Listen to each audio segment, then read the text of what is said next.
The metal groaned beneath his gloves. Cold, heavy, real. March the 17th, 1943. Hans Werner. Lerche stood at the edge of history, staring through plexiglass at a puzzle the Luftwaffe couldn't solve. They told themselves it was impossible, that no nation could build thousands of these machines while fighting across 3 continents. That American industry, an ocean away, couldn't mass-produce complexity on this scale. They were wrong. The Boeing B-17 Flying Fortress sat silent on the tarmac at Rechlin Experimental Airfield. German markings scarred its aluminum skin. Black crosses, a swastika on the tail, the colors of the Reich painted over the stars and stripes like a bad disguise. But the airplane didn't lie. 13 defensive gun positions. 9 on this early model, eventually 13 on the variants still rolling off assembly lines in Seattle, Long Beach, Burbank.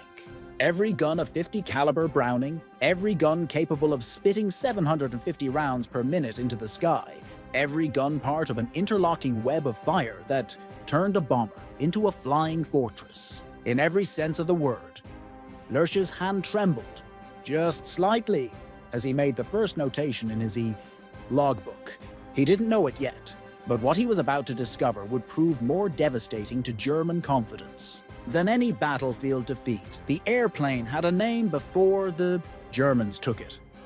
Wulf Hound, painted on the nose by an American ground crew who believed in luck, in symbols, in anything that might bring their boys home.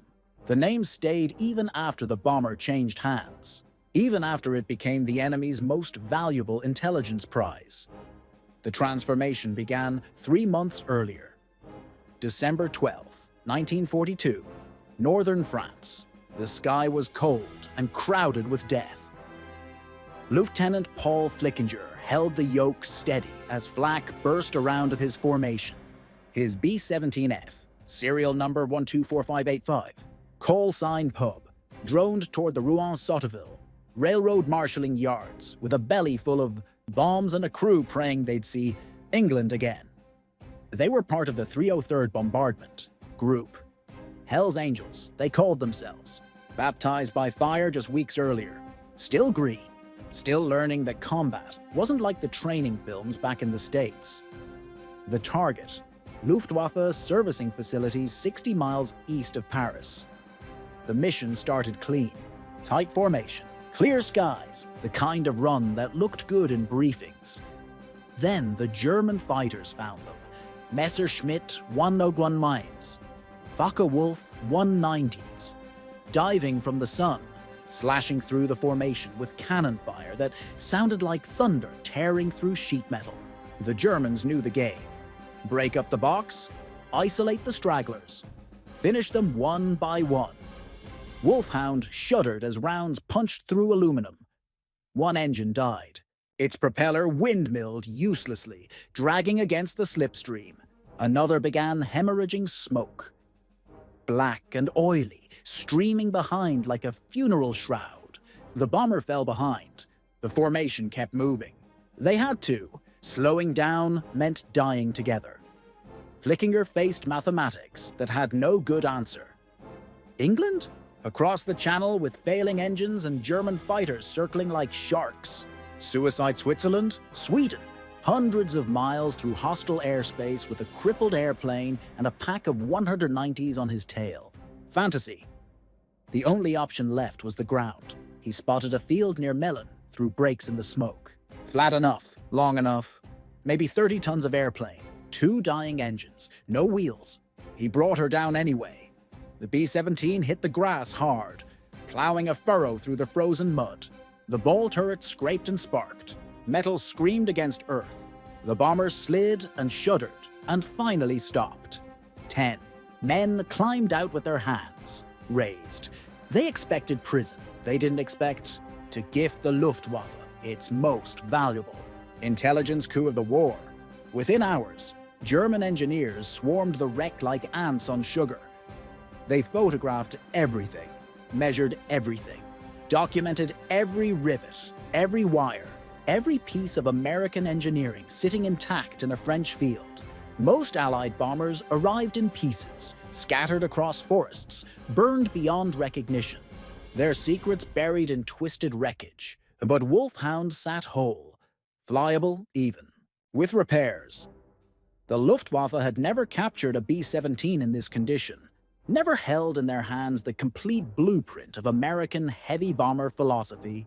This wasn't just another crash to strip for scrap. This was a window into the enemy's soul. German recovery specialists worked with surgical precision. 2 days after capture, mechanics completed temporary repairs, patched the holes, topped off the tanks with German aviation fuel, slapped black crosses and swastikas over the American stars. December 14, 1942. A hand-picked German crew climbed aboard. 2 Messerschmitt 110 heavy fighters took position as escorts. The ferry flight to Rechlin would take them 50 miles north of Berlin, straight into the heart of the Luftwaffe's testing apparatus. But even with German markings, even with the flight plan distributed to every base and flak battery along the route, some Luftwaffe gunners opened fire on their own prize. Old habits die hard. See an American bomber, shoot it down. Recognition signals stopped the attack before serious damage occurred. But the incident said everything about the Reich's fractured command structure, already beginning to show the strain of fighting on too many fronts at once. When Wulf Hound touched down at Rechlin, it entered a different world, a world dedicated to understanding how the enemy thought, how they built, how they killed. Rechlin was Germany's answer to Wright Field in Ohio, to Farnborough in England. Every captured Allied aircraft that could be made flyable eventually wound up here. Hundreds of technicians and engineers and test pilots dedicated to one singular mission: learn the enemy's secrets, find their weaknesses, and figure out how to kill them more efficiently. For 3 months, Wulf Hound sat grounded while teams of specialists dissected it like a cadaver. They pulled panels, studied skin thickness, tested rivet patterns, measured alloy composition with precision instruments. They marveled at the stressed skin construction. Sophisticated, elegant, simple, the kind of engineering that gave the B-17 its legendary toughness. Every system told a story. The electrical network, miles of wiring revealing American approaches to systems integration. The hydraulic controls, sophisticated valve designs, pressure regulation that worked even under battle damage. The oxygen distribution system, American understanding of high-altitude operations where men needed bottled air to survive. The intercom, clear communication despite 4 roaring engines. The fuel management, pilots could shift fuel between tanks to maintain center of gravity as bombs dropped and ammunition expended. The engine's synchronization, reduced workload, maximized performance, kept all 4 Wright Cyclones humming in harmony. Each component was photographed, sketched, measured, compared to equivalent German systems. And everywhere they looked, German engineers saw something that chilled them to the bone. Mass production, not just manufacturing. Mass manufacturing, industrial philosophy on a scale German industry had never achieved, had never even attempted. Standardized components meant parts from different factories fit together without custom fitting. Interchangeable parts allowed damaged components to be swapped quickly in field conditions. Simplified assembly sequences reduced the skill level required, meaning semi-skilled workers could build complex aircraft rapidly using jigs and templates and fixtures. Everything about the bombers, design screamed volume, where German aircraft required craftsmen to hand-fit components through labor-intensive processes. American bombers used standardized modules that workers could install rapidly. The implications staggered anyone who understood industrial capacity. If one captured bomber showed this level of manufacturing sophistication, how many could American factories produce in a month? In a year, German intelligence ran the calculations. The numbers seemed impossible. They proved conservative. March 17, 1943, Wulf Hound finally took to German skies. Hauptmann Werner Lerche, selected for his skill, his judgment, his ability to fly anything with wings. conducted the maiden flight from Rechlin. The bomber handled smoothly, surprisingly docile for something so massive. 30 tons fully loaded, 15 empty. American pilots had consistently praised the B-17's flight characteristics in reports German intelligence had intercepted. Now German test pilots confirmed those assessments through direct experience. The Fortress flew with stability that defied its size. Control responses felt predictable, balanced, even with one or two engines deliberately shut down during single-engine and twin-engine tests. The bomber maintained controllable flight. That explained why so many damaged B-17s made it back to England after sustaining combat damage that would have doomed German bombers. Over subsequent weeks throughout spring 1943, multiple German pilots flew Wulf Hound through varied test profiles. High-altitude performance showed the bomber operating comfortably above to 25,000 feet, where German anti-aircraft artillery became progressively less effective due to reduced projectile velocity and longer time of flight. Engine synchronization revealed sophisticated propeller control systems with constant speed, props, and automated governors. Formation flying exercises demonstrated the bomber's stability isn't close proximity to other aircraft. This explained how Americans maintained those tight defensive box formations that Luftwaffe fighters found so difficult to penetrate. But the tests that proved most significant involved the defensive armament. Understanding the B-17's weapons became the highest priority. Every German fighter pilot needed to know the Fortress's blind spots, the angles of approach offering the best chance of survival, the ranges where German cannons could strike without entering the lethal envelope of American machine guns, the tactics that might let you live through the attack. The numbers alone were sobering. The B-17F carried 9 Browning M2 machine guns, 50 caliber, positioned to provide overlapping fields of fire across nearly every approach angle a fighter might use. Later models, particularly the B-17G entering service in summer and fall 1943, would increase this to 13 guns through addition of a chin turret and improved nose armament. But even 9 heavy machine guns represented firepower exceeding anything German bomber designs incorporated for defensive purposes. The Heinkel 111, the Luftwaffe's standard medium bomber, typically carried 6 or 7 machine guns of mixed caliber. Many of them rifle-caliber 7.92mm weapons with limited effectiveness against attacking fighters. The Junkers 88 fast bomber might have 4 or 5 defensive positions. An American B-17F carried 9 heavy machine guns as standard equipment. Every round fired was a 50 caliber projectile capable of penetrating armor plate, destroying engines, shattering canopies, killing pilots from ranges exceeding 600 yards. The 50 BMG cartridge delivered 3 times the kinetic energy of German 7.92mm rounds, comparable energy to German 13mm heavy machine guns. Hans Werner Lerche would become the most experienced test pilot of captured Allied aircraft during the war. He flew Wulf Hound extensively during spring and summer 1943. His post-war memoir, Luftwaffe Test Pilot, Flying Captured Allied Aircraft of World War II, provided detailed accounts of his experiences.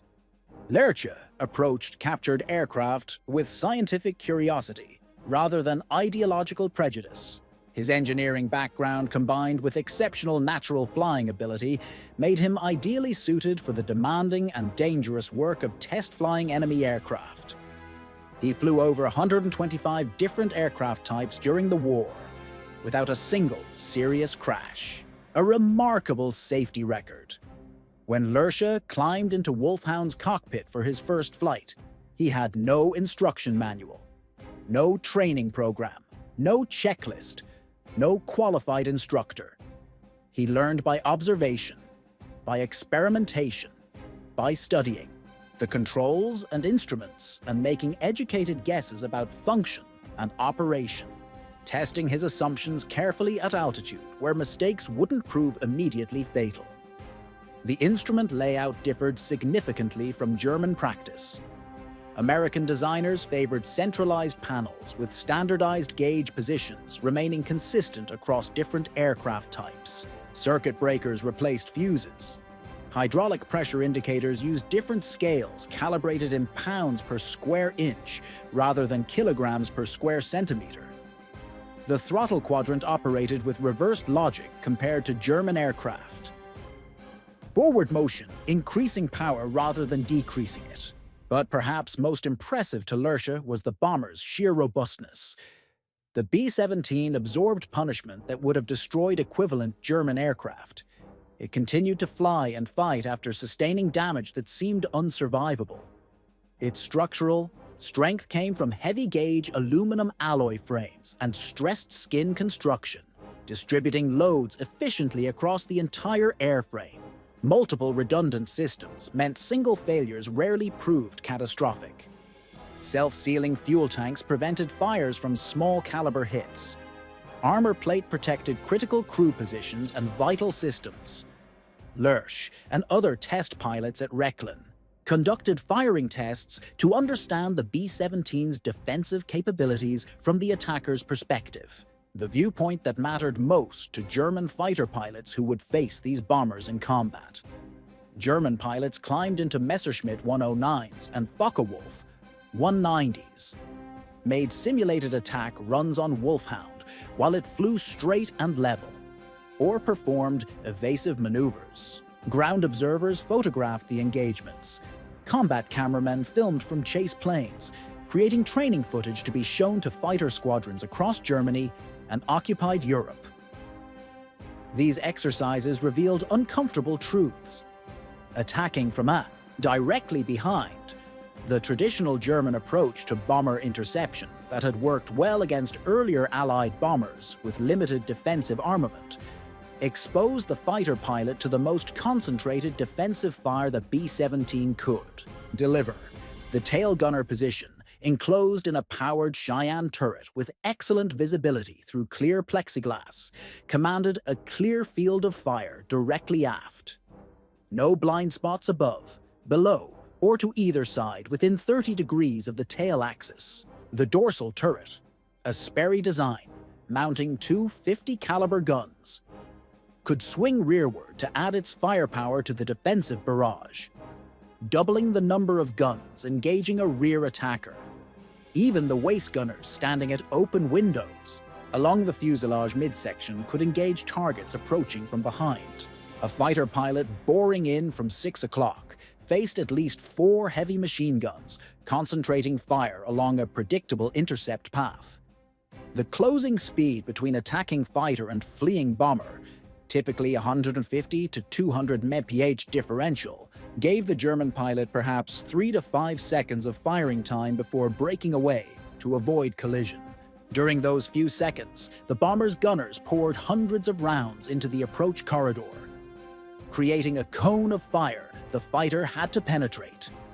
Luftwaffe combat reports documented the deadly effectiveness of this arrangement. Numerous fighters damaged or destroyed during tail attacks. Fighter pilots who survived attacks on B-17 formations described the experience as flying into a storm of tracers, a visual metaphor that captured the psychological impact. At typical combat ranges of 400 to 800 yards, 1 in every 4 or 5 rounds loaded in American machine gun belts was a tracer, creating visible streams of fire that seemed to fill the sky. These tracers, intended primarily to help gunners adjust aim by showing bullet trajectory, also provided immense psychological deterrent. German pilots saw walls of fire converging on their aircraft from multiple bombers simultaneously, instinctively broke off attacks before reaching optimal firing position. This psychological impact reduced German fighter effectiveness significantly, even when actual hit probability remained relatively low. Attacking from below presented different challenges, but no better prospects. The belly turret, called the Sperry Ball turret by Americans, provided complete coverage of the lower hemisphere, No blind spots. This remarkable piece of engineering positioned a gunner in a rotating sphere, equipped with two 50-caliber machine guns and a computing gun sight that helped calculate lead angle needed to hit fast-moving targets. The ball turret gunner crouched in impossibly cramped quarters, knees drawn to chest, oxygen mask pressed against the optical sight. Could track targets through 360 degrees of azimuth and nearly 90 degrees of elevation. The physical demands were severe. The position was too small for a parachute, too cramped for much movement. Required the gunner to remain curled in a fetal position for hours during long missions, but the defensive capability was unmatched. No angle of approach from below escaped the ball turret's field of fire. German pilots quickly learned through bitter experience that attacking from beneath a B-17 formation meant exposing themselves to concentrated fire from multiple ball turrets, each one tracking their approach with mechanical precision, opening fire at maximum effective range. Side attacks faced the waist gunners positioned in open windows, temperatures far below zero at altitude, hurricane-force winds from the open windows, constant engine noise making communication difficult. The B-17F featured staggered waist gun positions, preventing gunners from interfering with each other while maximizing coverage angles. Each manned a 50-caliber machine gun mounted on a flexible ring, allowing wide traverse in azimuth and elevation. Attacking from beam angles meant flying through crossfire from both waist positions plus the dorsal turret. The interlocking fields of fire created zones where multiple guns could engage a single target simultaneously. Concentrated firepower forced German fighters to make high-speed slashing attacks rather than sustained gun runs, limiting time on target, reducing accuracy.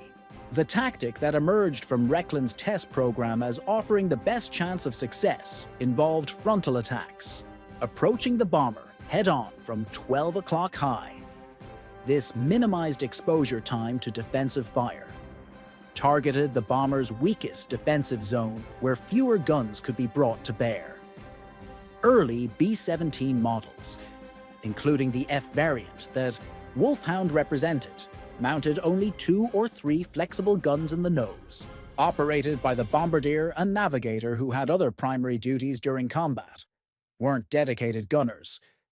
These flexible guns had limited traverse, required crew members to move the guns physically from one position to another. The nose glazing provided the bombardier excellent view for accurate bombing through the Norden bomb site, but offered minimal protection, limited defensive firepower against frontal attacks. A German fighter pilot with nerve and skill could bore in from 12 o'clock high, diving slightly from above and ahead, fire a concentrated burst at the cockpit and forward fuselage where the pilot sat, then break away under the bomber before defensive guns could track effectively.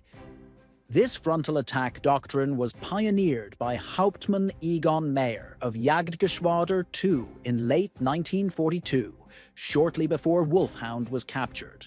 Meyer recognized through combat experience that most B-17 defensive firepower faced rearward or to the sides, leaving the nose relatively vulnerable.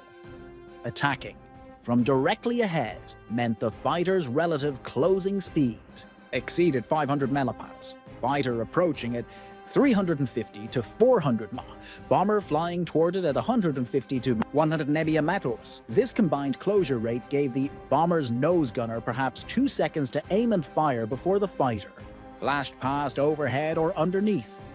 2 seconds demanding extraordinary marksmanship, track a rapidly approaching target, estimate lead angle, fire accurately despite wind blast, vibration, psychological pressure of watching a fighter dive directly toward you with guns blazing. The attacking pilot, meanwhile, enjoyed a nearly stationary target growing larger in his gun sight, making aim calculations relatively simple compared to deflection. Shots against crossing targets, the tactic worked spectacularly when executed properly. German pilots who mastered the E head-on pass achieved impressive kill ratios, sometimes downing multiple bombers in a single mission. but the attack demanded exceptional nerve. Fighter and bomber hurtled toward each other at combined speeds, exceeding 500 mph closing distance at nearly 750 feet per second. The attacking pilot needed to hold course directly into the bomber's nose, watching it grow from distant speck to massive four-engine aircraft filling his windscreen, waiting until range closed to point-blank distance of 200 yards or less before firing, any hesitation reduced effectiveness dramatically. The psychological pressure of watching a four-engine bomber grow larger while tracer fire from the nose guns flashed past the canopy proved too much for many pilots. They broke off too early, wasted their attack, exposed themselves to fire from the top turret as they passed overhead. Even successful frontal attacks often proved fatal for the German pilot. The combined closing speed meant collision remained constant danger. Pilots who pressed attacks too aggressively, fixating on target, forgetting to break away in time, sometimes couldn't pull out before their fighter struck the bomber. Multiple Luftwaffe fighters collided with B-17s during frontal passes, killing both crews instantly. Additionally, the massive bomber could absorb tremendous damage to its forward fuselage and still fly, unless attacking fighter cannon shells struck the cockpit directly, killing or incapacitating both pilots, or disabled multiple engines simultaneously. The fortress often continued toward its target despite serious damage. German fighter pilots needed to destroy the bomber quickly and completely, because wounded B-17s kept flying, kept fighting, often made it home to England, where American repair facilities could rebuild them for future missions. A damaged bomber that returned to base represented failed interception despite the risk taken by the attacking pilot. These test flights at Rechlin, combined with combat experience reports collected from frontline fighter units, led to comprehensive understanding of B-17 capabilities that circulated throughout the Luftwaffe. But this knowledge brought little comfort to German military planners who understood the strategic implications. Understanding the enemy's strengths didn't eliminate them, and the Americans kept building more fortresses faster than the Luftwaffe could shoot them down. Between May and early June 1943, Wulf Hound underwent additional testing in Department E3 under Otto Kuno's direction. Engine performance evaluation measured power output at various altitudes. Supercharger efficiency analysis determined optimal operating parameters. Fuel consumption mapping created charts showing range under different conditions, all designed to understand the Wright Cyclone R1820 radial engines that powered the fortress. Each engine produced 1/200 horsepower at rated altitude. The bomber carried 4 of them in nacelles suspended below and ahead of the wings. Total available power, 4,800 horsepower, driving the 30-ton aircraft to speeds approaching 300 mph at altitude. Operating ceilings above 35,000 feet where air became too thin for effective German fighter. Operations without specialized equipment. German intelligence analysts calculated that Boeing and its subcontractors were producing these complex aircraft at rates exceeding German heavy bomber production by factors of 5 to 10. Numbers that seemed impossible, yet were confirmed through multiple intelligence sources.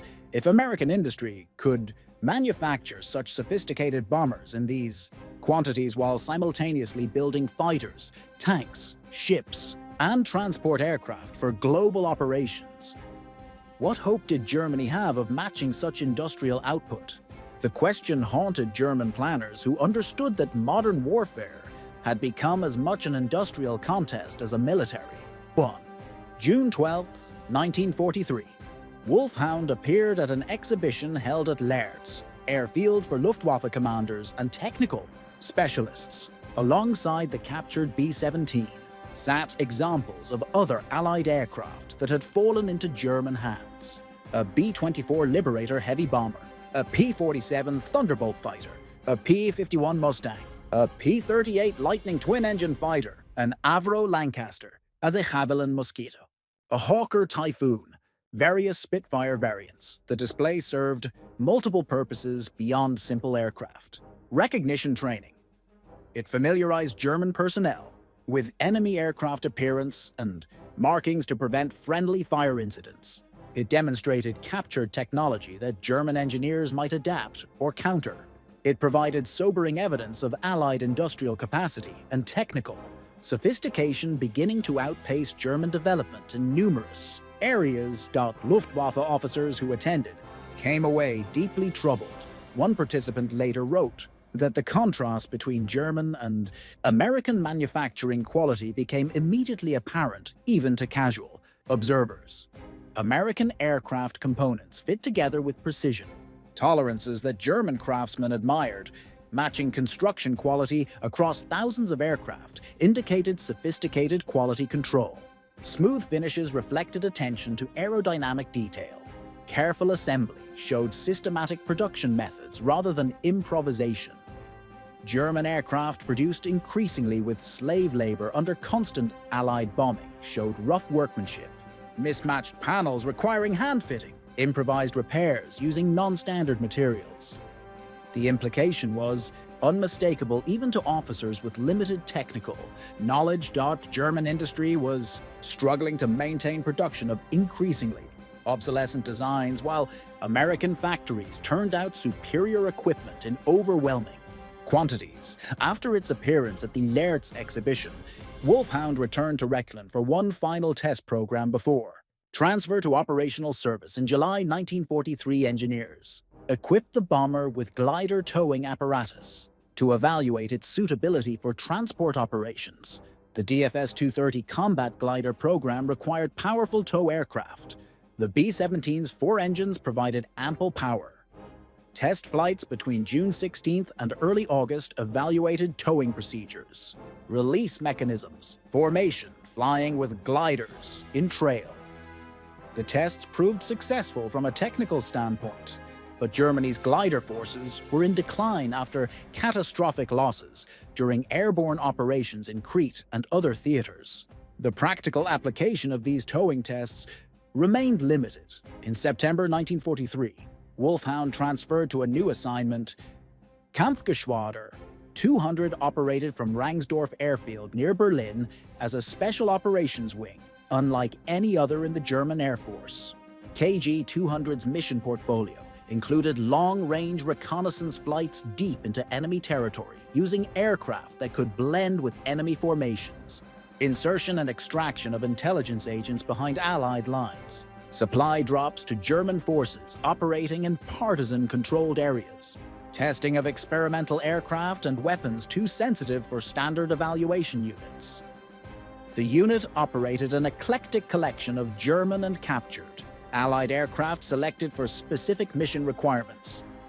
The B-17's long range exceeding 2,000 miles, high-altitude capability above 25,000 feet, and rugged construction made it ideal for many of the unit's missions. Flying captured American bombers deep into Allied-controlled territory offered unique advantages. At night or in poor visibility, Allied radar operators and fighter controllers might mistake the German crewed fortress for a friendly bomber returning from a mission over Europe. The deception could buy precious minutes, even hours, before defenses reacted. Time that could mean the difference between mission success and failure. At Rangsdorf, Wulf Hound received a new paint scheme designed for night operations. Dark camouflage colors in blues and grays. KG-200 side codes beginning with A3+ were applied to the fuselage. Records indicate the bomber was eventually coded A3+AE, though some sources suggest it may have carried multiple codes depending on mission requirements. Detailed documentation of Wulf Hound's operational service with KG-200 has been lost to history, scattered across archives, destroyed or dispersed. These bombers flew missions across Europe, the Mediterranean, the Middle East, North Africa. Some missions involved straightforward transport of critical personnel or equipment to isolated German garrisons. Others inserted intelligence agents into Allied-controlled territory using parachute drops at night. Several missions conducted reconnaissance of Allied installations, photographing ports, airfields, supply concentrations that might indicate future operations. The most sensitive operations remained shrouded in secrecy decades after the war's conclusion. Hans Werner Lerche flew other captured B-17s that made their way to Rechlin after Wulf Hound transferred to operational service. October 9, 1943, B-17F serial number 536, named Miss Nonnally 2 by its American crew, crash-landed in a field at Nørholm, a state near Vamdrup in Denmark, after developing engine trouble. The crew bailed out, but the pilot successfully brought the aircraft down intact in a controlled crash landing. German recovery teams arrived quickly. Lerche himself flew the bomber out of the field to Esbjerg Airfield, then onto Rechlin for evaluation. The fact that Lerche could fly an unfamiliar American bomber out of a farm field with no instruction manual, no checkout flight, no ground training spoke volumes about both his exceptional skill and the B-17's docile handling characteristics. Miss Nonnally the Go received German code 7+8 and served in evaluation roles until at least December 1944. Each newly captured fortress provided fresh opportunities for detailed examination. Engineers compared different production blocks looking for evolutionary changes, tested various ammunition types against B-17 structure, evaluated effectiveness of different German cannon calibers against American armor and self-sealing fuel tanks, finding that 20mm cannons were marginally effective, while 30mm cannons proved devastating when hits were achieved.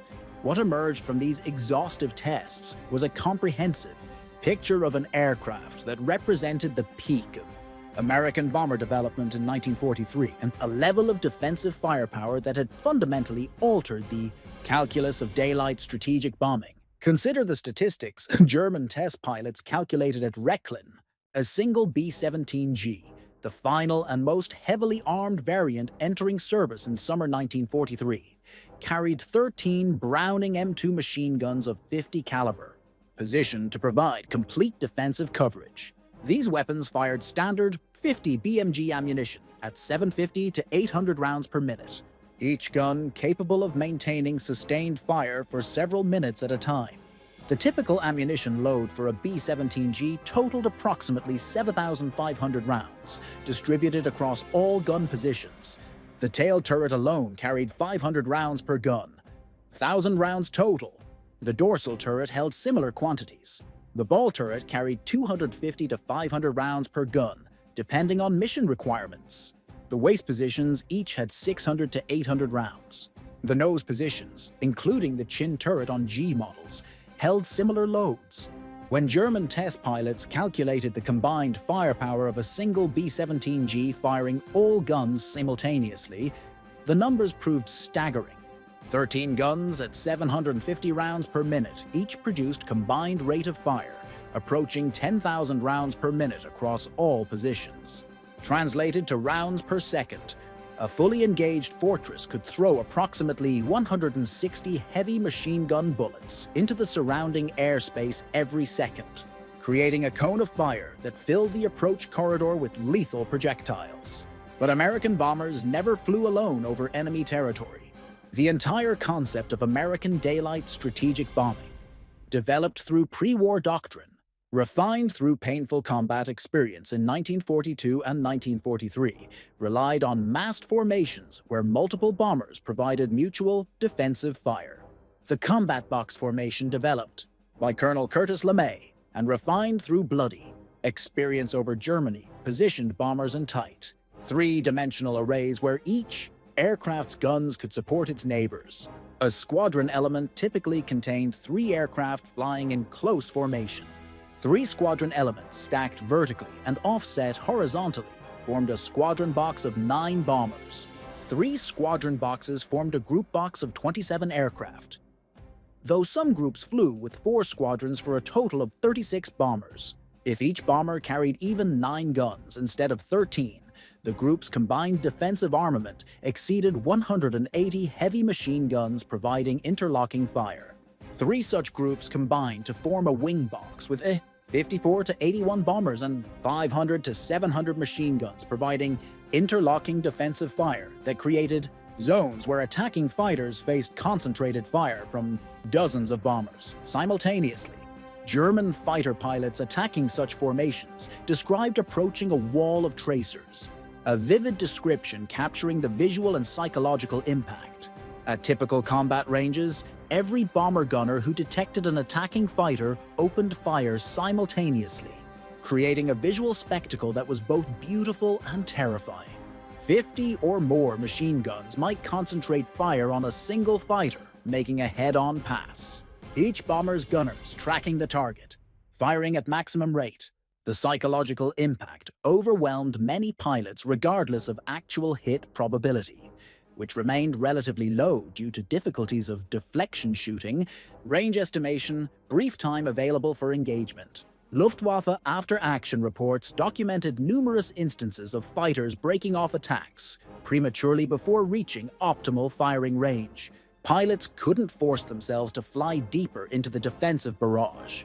Those pilots who maintained formation discipline and pressed attacks home, despite the defensive fire, faced brutal arithmetic that favored the defenders. Luftwaffe studies conducted using data from actual combat engagements determined that rear attacks on B-17s required an average of 20 hits from 20mm cannon shells to destroy a bomber, and that figure assumed hits were distributed across vulnerable systems rather than concentrated in one area. The B-17's rugged construction, redundant systems, self-sealing fuel tanks allowed it to absorb tremendous punishment and continue flying.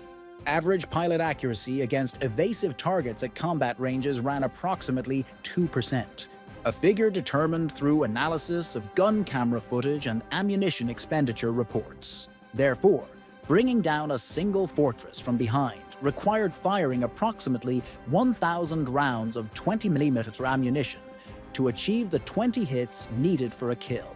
Early model Focke-Wulf 190 fighters carried only 500 rounds total of 20mm ammunition distributed across 2 cannons, each gun holding 250 rounds in drum magazines. Upgrading to 4 cannons with belt-fed ammunition provided only 500 to 600 total rounds across all guns, still insufficient for multiple attack runs. Even with upgraded armament, a German fighter pilot might have ammunition for 1, perhaps 2, sustained gun runs before running Winchester and being forced to break off and return to base for rearming.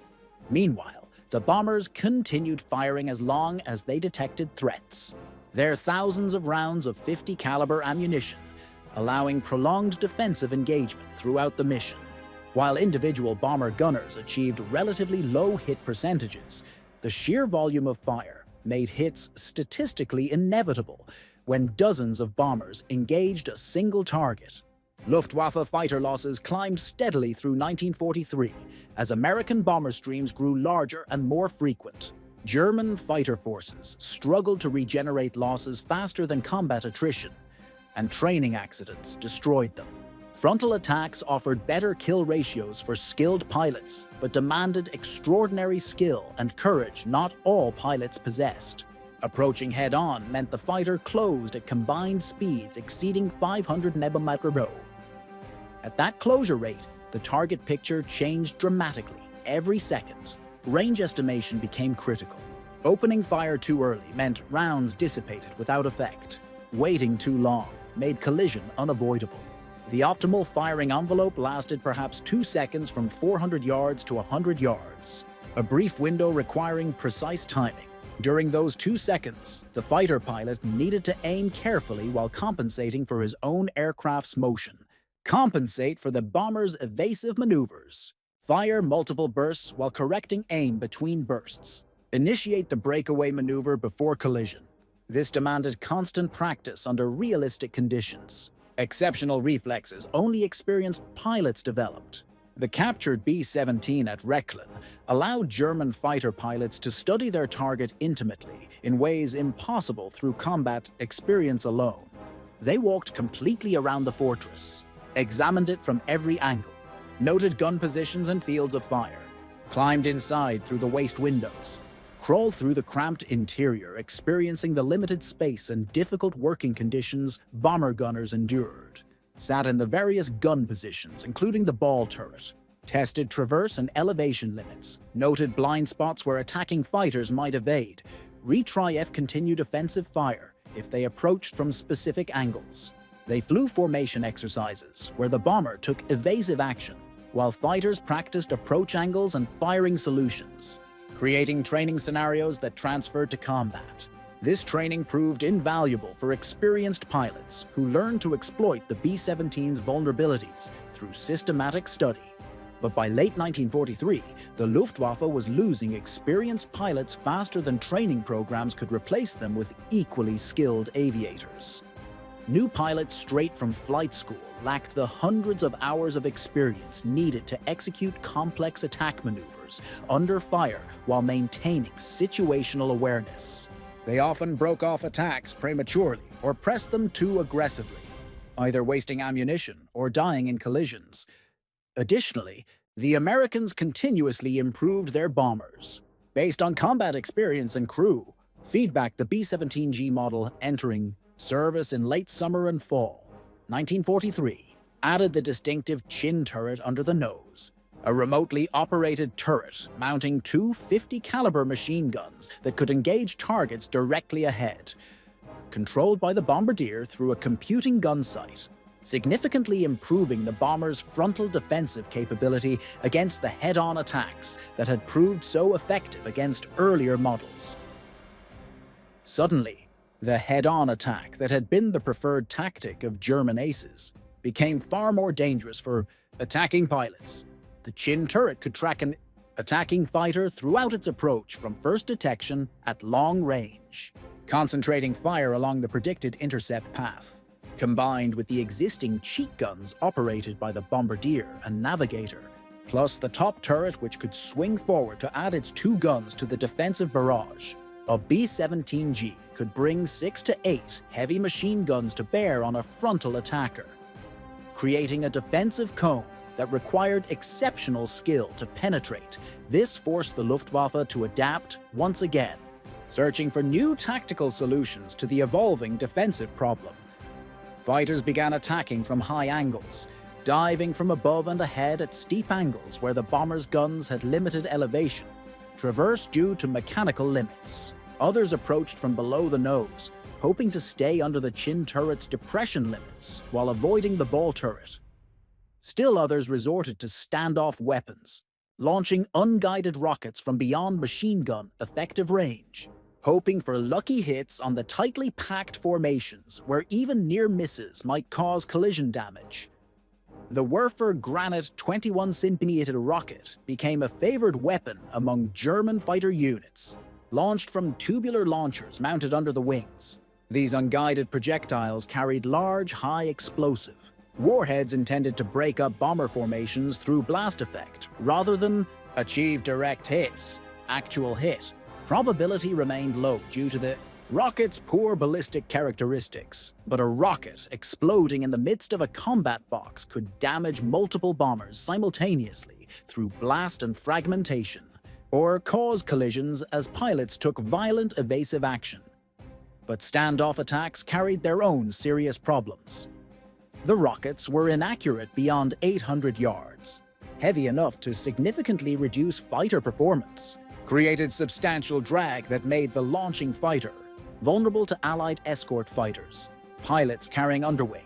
Rocket tubes became easy targets for American P-51 Mustangs and P-47 Thunderbolts, which by 1944 included long-range variants capable of accompanying bomber formations, all the way to Berlin and back, eliminating the sanctuary that German fighters had previously enjoyed in the depths of German airspace.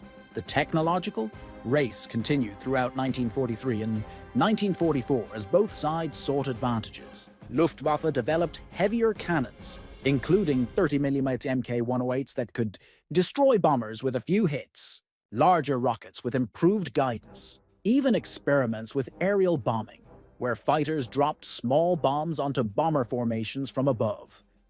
The Americans improved defensive armament with the G model, perfected formation tactics through painful experience, introduced better escort fighters with longer range and improved performance.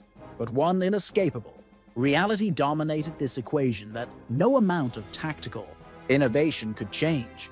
American industry could replace losses. faster than German industry, despite operating on the far side of the Atlantic Ocean. Despite shipping everything to Europe, every B-17 shot down over Europe represented a tactical victory for the Luftwaffe pilot who achieved the kill, but only a strategic victory if it prevented future missions. Within weeks, sometimes mere days, another brand new fortress, fresh from Boeing's production lines in Seattle, from Douglas plants in Long Beach, or from Vega facilities in Burbank, would replace the lost bomber, arriving in England with a fresh crew ready to continue the bombing.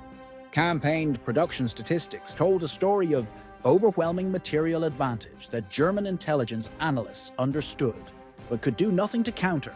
Boeing, Douglas, and Vega built 12,631 B-17 bombers between 1935 and 1945, with the overwhelming majority produced during the peak war years of 1943, 1944, and 1945. Boeing's Seattle plant alone built 6,181 B-17s across all variants. Douglas contributed 3,000 from plants in Long Beach, California. Vega, a Lockheed subsidiary, added 2,750 from Burbank. California. Peak production in 1944 saw Boeing alone building approximately 362 B-17 bombers per month, more than 12 per day, from a single manufacturing facility, a rate that seemed impossible to German observers but was verified through multiple intelligence sources. German four-engine bomber production never approached these figures, despite having a more advanced aviation industry at the war's start. The Heinkel 177, Germany's only operational four-engine heavy bomber, and the result of years of development, suffered from chronic engine fires due to its unusual coupled engine design. Mechanical problems limited operational availability. Total production across all variants barely exceeded 100 aircraft between 1942 and 1944. Operational availability remained so poor that many units refused to accept the type, preferring twin-engine medium bombers, despite their inferior range and bomb load. Germany simply couldn't match American heavy bomber production in either quantity or quality. A failure rooted in strategic decisions, industrial organization, resource limitations. When Luftwaffe pilots learned these production statistics through intelligence briefings that attempted to prepare them for the scale of opposition they would face, morale suffered accordingly. What was the point of risking their lives to shoot down one fortress when 10 more would replace it within a week? The question haunted fighter squadrons across Germany as the strategic situation deteriorated through 1944. The captured B-17 at Rechlin provided German engineers with detailed understanding of American manufacturing methods that explained how such production rates were achieved. They studied the modular construction that allowed sub-assemblies built at different factories across the United States to fit together perfectly during final assembly with minimal hand-fitting. They examined the standardized components sourced from hundreds of subcontractors nationwide, creating a supply chain of unprecedented complexity and efficiency. They analyzed the simplified assembly sequences that allowed semi-skilled workers, many of them women entering industrial work for the first time, to build complex bombers in a fraction of the time experienced German craftsmen required using traditional methods. German reports from these studies expressed grudging admiration for American industrial organization while noting the impossibility of Germany matching such methods. The B-17 represented more than individual engineering excellence or clever design solutions. It represented a complete manufacturing philosophy, prioritizing production volume over artisanal quality, emphasizing interchangeable parts over custom fitting, accepting adequate quality over perfection. Every design decision reflected this philosophy of mass production. Standardized fasteners throughout the aircraft, reduced inventory requirements and simplified assembly.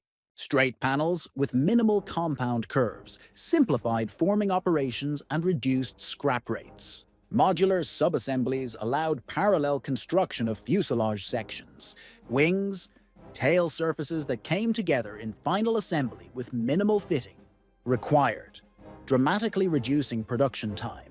This approach enabled Boeing's Seattle plant to complete one B-17 every hour at peak production rates, a feat that seemed impossible to German observers accustomed to production rates measured in weeks per aircraft. German factories still using traditional aircraft construction methods with custom-fitted components, hand-riveted assemblies, skilled craftsmen performing most operations, required weeks to build a single bomber. The implications were strategic and inescapable to anyone who understood industrial production. Even if German fighters achieved favorable loss ratios in combat, even if they shot down 2 or 3 bombers for every fighter lost, American industry could sustain such attrition indefinitely, while German industry could not. By mid-1944, this reality became undeniable even to the most optimistic German commanders.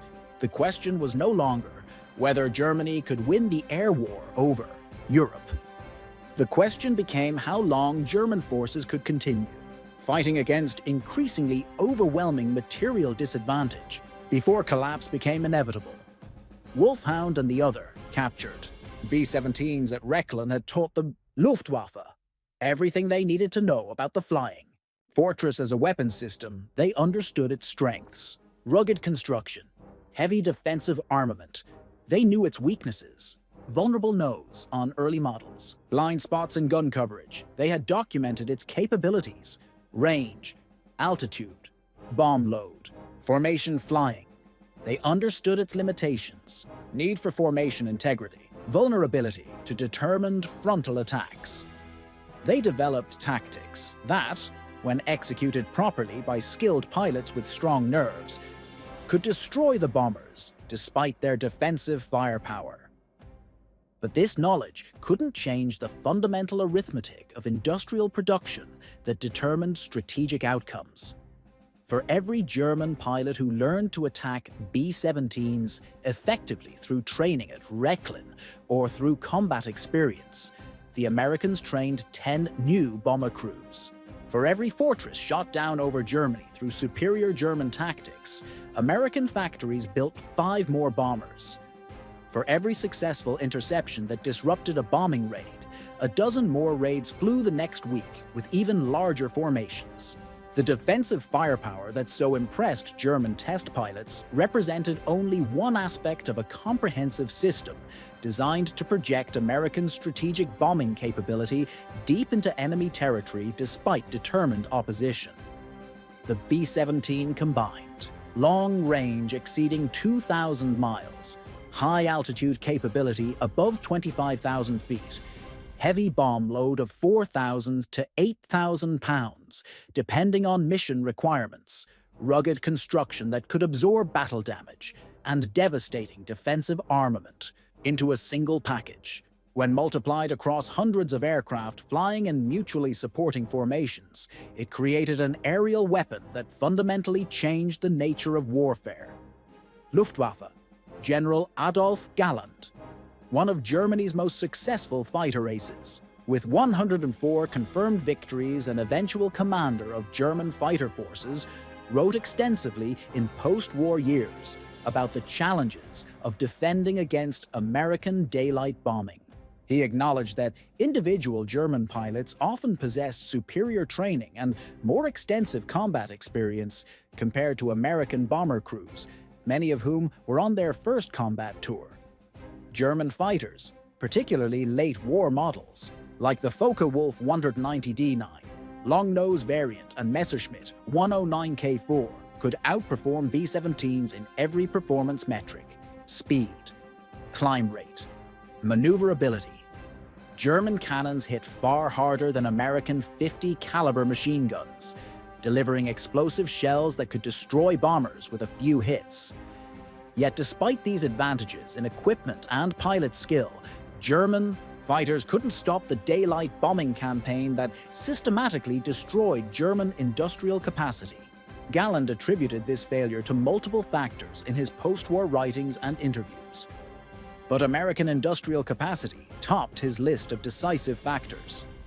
The Americans simply built more of everything faster than Germany could destroy it, whether bombers, fighters, tanks, or any other war material. The captured B-17s proved this reality beyond any doubt for German engineers and planners who studied them. German engineers dismantled every system, studied every component, evaluated every design decision with thoroughness that would impress any technical investigator.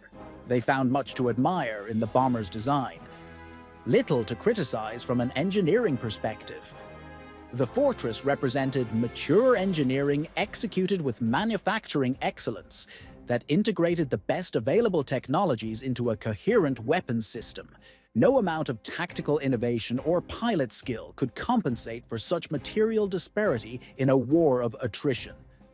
Hans Werner Lerche flew numerous captured aircraft during his tenure at Rechlin and other test facilities, accumulating over 125 different aircraft types from various nations without a single serious accident that damaged an aircraft or injured the pilot. His post-war writing reflected professional respect for Allied aviation technology, tempered by frustration at German industry's inability to match Allied production rates and organizational efficiency. He flew B-17s, B-24 Liberators, British Lancasters, Soviet P-2s, and numerous fighter types from all combatant nations. Each aircraft taught specific lessons about Allied capabilities and different national approaches to aviation design philosophy. But the B-17 remained the most strategically significant aircraft he evaluated, because it represented American strategics' bombing doctrine made manifest in aluminum and steel. Every aspect of the fortress's design supported its mission: penetrate deep into enemy territory, deliver heavy bomb loads with precision using the Norden bomb site, return home despite determined opposition from fighters and anti-aircraft artillery. The defensive armament that so impressed German evaluators served as the critical enabler for this mission profile. Without those machine guns and the interlocking defensive formations they made possible, daylight strategic bombing would have proven impossible. Regardless of how many bombers the Americans built, German fighters would have slaughtered unescorted bombers in numbers that would have forced the Americans to abandon daylight operations and switch to night bombing like the British, reducing accuracy and effectiveness. The B-17's defensive firepower didn't make the bombers invulnerable to attack or prevent losses. Thousands were shot down over Europe by determined German fighter pilots and accurate anti-aircraft fire. But the defensive armament made them survivable, in sufficient numbers to accomplish their mission over time. Enough bombers got through the defenses to hit their targets. Enough crews survived their tour of 25, then later 35, missions to return home and train new crews. The cumulative effect of hundreds of bombing missions over 2 years systematically destroyed Germany's industrial capacity, oil production facilities, transportation networks, military production capabilities. By 1945, when Wulf Hound met its end during an American bombing raid on Oranienburg Airfield on April 10, 1945, the strategic bombing campaign had achieved its primary objectives. German industry lay in ruins across the Ruhr Valley and other industrial centers. Fuel shortages grounded much of the Luftwaffe despite having aircraft available. Transportation chaos prevented delivery of critical supplies to front lines, where German armies faced defeat.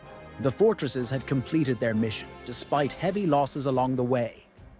The captured bomber that taught the Luftwaffe so much about American defensive firepower had become a symbol of the futility of fighting against overwhelming material advantage. German pilots who learned to attack B-17s using knowledge gained from flying, captured examples, found themselves increasingly irrelevant as American bomber streams grew to include 1,000 aircraft, escorted by equal numbers of long-range fighters. Individual skill and tactical excellence couldn't compensate for such numerical inferiority and industrial disparity. The story of captured B-17s in German service represents a curious footnote to the larger narrative of the strategic bombing campaign over Europe. These aircraft, built in American factories by American workers, flown by American crews on combat missions, shot down or forced down by German forces, then rebuilt and flown by German pilots, served as unique windows into Allied capabilities and American industrial methods. They revealed strengths the Luftwaffe needed to counter through new tactics, weaknesses that could be exploited by skilled pilots. They trained fighter pilots in aircraft recognition and attack procedures that saved lives. They supported special operations missions deep behind enemy lines that achieved tactical objectives. They contributed to the German war effort in numerous ways throughout 1943 and 1944. Yet ultimately, they also demonstrated the impossibility of Germany's strategic position by revealing the scale of American industrial capacity. Every hour, German technicians spent repairing captured American aircraft represented skilled labor, diverted from maintaining German aircraft. Every gallon of precious fuel burned testing enemy bombers was fuel unavailable for combat operations. Every bullet fired during evaluation exercises represented ammunition Germany couldn't spare. Meanwhile, American factories produced more B-17s every day, replacing losses faster than combat could inflict them. The production statistics remain staggering even 8 decades after the war's end. Boeing's Seattle plant alone built 6,981 B-17s across all variants, from the original Y-1 B-17 through the final B-17G. Douglas contributed 3,000 from plants in Long Beach between 1942 and 1945. Vega added 2,750 from Burbank. Total production exceeded 12,731 aircraft by war's end. The final B-17 delivered in May 1945. Each bomber was a complex machine containing approximately 40,000 individual parts manufactured by hundreds of subcontractors. 4 Wright Cyclone R1820 engines producing 1,200 horsepower each, miles of electrical wiring connecting systems, thousands of pounds of aluminum formed into airframe structures, and that formidable defensive armament of up to 13 heavy machine guns with thousands of rounds of ammunition. Germany never built even 2,000 four-engine bombers during the entire war, despite starting with a more advanced aviation industry in the 1930s. Despite having pioneered strategic bombing concepts, the reasons for this dramatic production disparity extended far beyond simple industrial capacity or factory floor space. American strategic doctrine prioritized heavy bombers for deep penetration missions and strategic targeting. Germany focused on medium bombers and dive bombers optimized for close air support of ground forces. A fundamental difference in military philosophy. American geography, protected by vast oceans that enemy forces couldn't cross, allowed undisturbed factory expansion and operation. German industry operated under constant Allied bombing that destroyed facilities, killed workers, disrupted supply chains. American engineering education produced thousands of skilled designers, managers, technicians annually. Germany struggled with manpower shortages as the war dragged on and casualties mounted. The 13 machine guns that so impressed test pilots at Rechlin represented not just defensive armament, but American industrial philosophy made tangible in metal. Overwhelming firepower through volume of fire, mutual support through formation tactics, redundancy through multiple weapon systems covering all approaches, all designed to ensure that enough bombers survived each mission to destroy their targets and return home to fly again. This philosophy worked despite heavy costs, despite losing nearly 5,000 B-17s to all causes, despite casualty rates among bomber crews that exceeded 20% in some units during 1943, despite German fighter opposition that shot down hundreds of fortresses in determined resistance.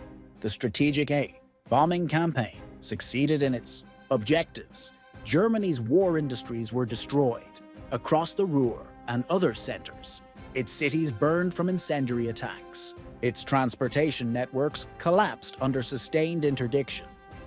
And when the war ended, American factories were still building B-17s at rates that would have allowed complete replacement of all combat losses within 6 months, demonstrating the ultimate futility of trying to win a war of attrition against American industrial capacity. The captured B-17s in German service became unwitting witnesses to their own nation's defeat. Every test flight revealed American capabilities. Every evaluation report documented American advantages. Every training exercise emphasized the same inescapable message: America possessed industrial capacity that Germany could never match through any realistic means. The defensive firepower was impressive and merited respect. The productive capacity behind it was overwhelming and ultimately decisive. That was the real lesson of the captured flying fortresses. Though it took time for all participants to fully comprehend the implications, the Luftwaffe officers who flew captured B-17s admitted they had never seen defensive firepower like it. They marveled at the interlocking fields of fire that covered all approach angles, the heavy caliber weapons that could destroy fighters at long range, the volume of ammunition that allowed sustained engagement. But the defensive guns were merely the visible manifestation of America's true weapon.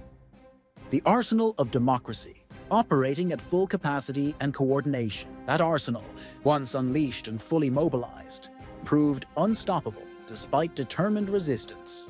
The fortresses came in their hundreds.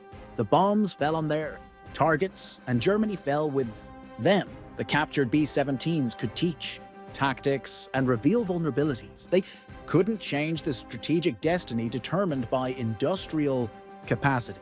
That destiny was written not in the sky over Europe, but in the factories of Seattle, Long Beach, and Burbank, written in aluminum and steel and the sweat of American workers who built 12 bombers a day, while a key nation an ocean away struggled to build 12 a month. The guns have long since fallen silent, but their echo still whispers across the decades, a reminder that wars are won not just by the brave men who fight them, but by the nations that can sustain them.